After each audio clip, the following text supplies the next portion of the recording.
Hey everybody, welcome back to another episode of Living the Sweet Life.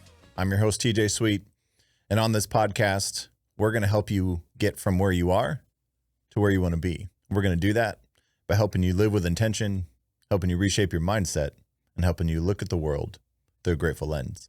So first of all, I want to say thank you for dedicating time to this episode like I do every episode. You're going to hear me say that I appreciate you listening because your support, your follows, your subscriptions, it really inspires me to do more, become more, learn more, read more. So thank you. And if you haven't yet, hit that subscribe button so that you get these notifications when they come out every Monday morning around 5 a.m. Central Time. You get these notifications just to remind you of the type of person you are who actually listens to podcasts and invests in yourself. So this week, this is a topic that it's going to take some humility for me to talk about this, but I hope it relates to some of you out there. But this episode is going to be all about overthinking. Now, I don't know out there if there's any overthinkers. Typically, we know who we are. We've been overthinking about us being overthinkers for a while now. But I want to just talk about this and talk about what I've recognized about myself being an overthinker and how it has slowed me down before, prevented me before, but now how really overthinking has actually become one of my strengths instead of my weakness. So I used to live in this what if space, this fear-based what if space, not a what if potential, the possibility. Right. So as overthinkers, we tend to think about every scenario possible. We start to think about what if this happens and what if that happens. And Brian and I were just talking about this. What if it does? What if it does happen? The thing that the worst case scenario, what if it happens? If you get stuck there, you're never going to get out of the loop. So what I've started to do is I started to have a plan for what if the thing that you're afraid of actually happening, what if it does? Have a plan. And then you don't worry about that what if happening anymore so that you can take action. I'm going to say this multiple times throughout this episode, but if you find yourself being an overthinker, the best way out of this is taking action. You have to start making moves. You could think yourself through or think yourself out, think yourself in of every potential opportunity that you have, but you have to take action. Spend your time and your effort that you use to overthink, overcome that by planning, not by worrying, not by fearing what might happen. Spend it in the space of anticipating what actually could happen, but in a positive sense. Make a plan for what might not, but also be excited about what could happen. Now, that sounds practical. And as an overthinker, you're thinking, yeah, right. Well, I've tried that before and I can't move that fast. I can't do that. I'm a processor. I'm somebody who needs time. And well, let me help you through a couple different ways that'll help you actually turn your overthinking into a strength. So the first thing is if you're being asked to make a decision, or if you know you need to make a decision in your life, give yourself a deadline. Say, by next Friday, I'm going to decide on whatever the thing is. Or in the next hour, I'm going to make a decision. That actually puts a little bit more pressure on thinking with intention, thinking clearly. Otherwise, if you say, I'll think about it, because a lot of people say that that's their response to things of I'll think about it. And then you never hear back. And then oftentimes, if we don't have that sense of timeliness and that sense of why making a decision actually matters, we'll never make it. We're more comfortable not making a decision because of all the what if scenarios we've created, even though they may not be real. So have the what if thought, but then make a plan and say, if that happens, I'm going to do this. And so I'll tell you, whenever I was publishing a book, I was overthinking whether or not somebody would read it, somebody would buy it. I thought publishers probably wouldn't take it, so I never took it to a publisher well, obviously I did, but I didn't take it to a publisher for months. So then I decided, you know what? I'm just going to do it.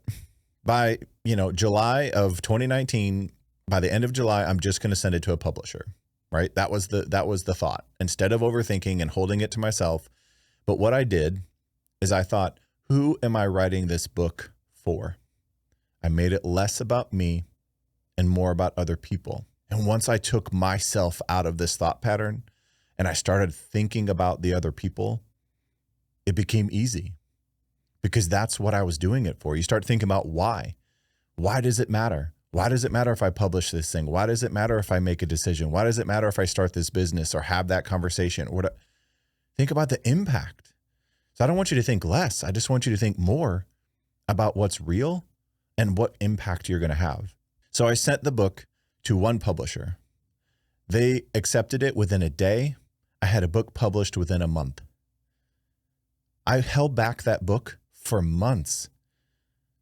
But all I had to do was recognize that it wasn't about me and that I could make a decision. And I was willing to, fail, have them not respond, have them not take the book. But what do you know?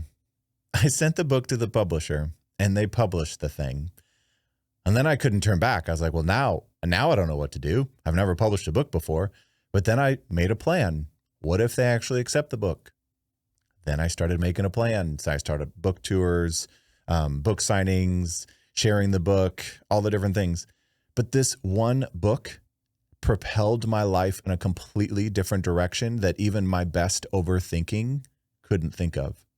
So maybe the one thought that you keep having over and over and over again, maybe that's the path you need to go down to make the change in your life that could change your life forever. That could be better than anything you could have imagined.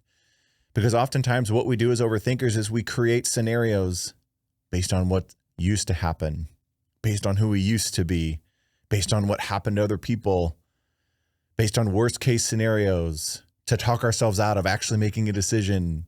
And then we justify it because we're trying to be responsible and trying to be safe and all these things. We have a great way of justifying our inaction as much as we do our action.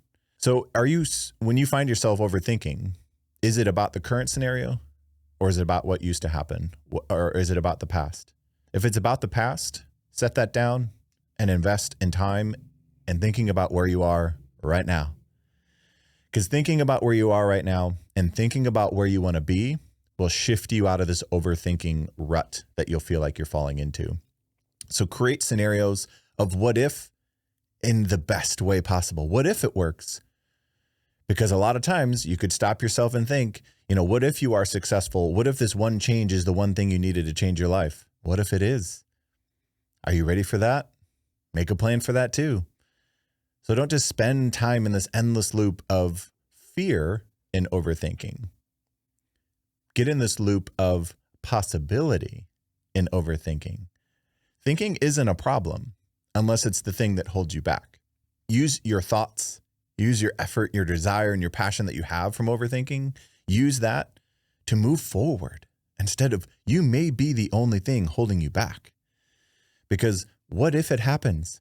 Think about all the things that happen in your life that even your overthinking couldn't prepare you for.